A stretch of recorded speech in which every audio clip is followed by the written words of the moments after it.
سلام بیننده ها و شنونده های عزیز رسانه اجتماعی باران پلاس، خوش آمدید به خبرهای داغ این ساعت با من زرمینه سادات.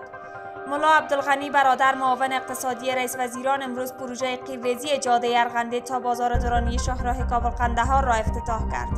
معاون اقتصادی رئیس وزیران در رشته توییتی گفته است که این جاده 27 کیلومتر طول و 11 متر عرض دارد که حدود 1 میلیارد افغانی هزینه برمی‌دارد.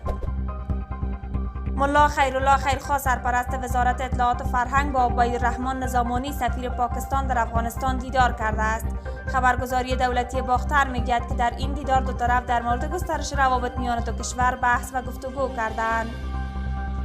برنامه جهانی غذا اعلام کرده است که به دلیل کمبود بودجه مجبور شده تا 8 میلیون تن روبروبان امنی غذایی را در افغانستان به طور کامل از دریافت کمک‌های بشردوستانه محروم کند. وزارت دفاع چین اعلام کرده است که به زودی آزمایش مشترک با روسیه در دریای ژاپن برگزار می‌کند. این وزارت شنبه در بیانیه‌ای نوشته است که هدف این آزمایش تقویت توانایی مشترک برای حفظ صلح و ثبات منطقه و پاسخ به چالش‌های مختلف است.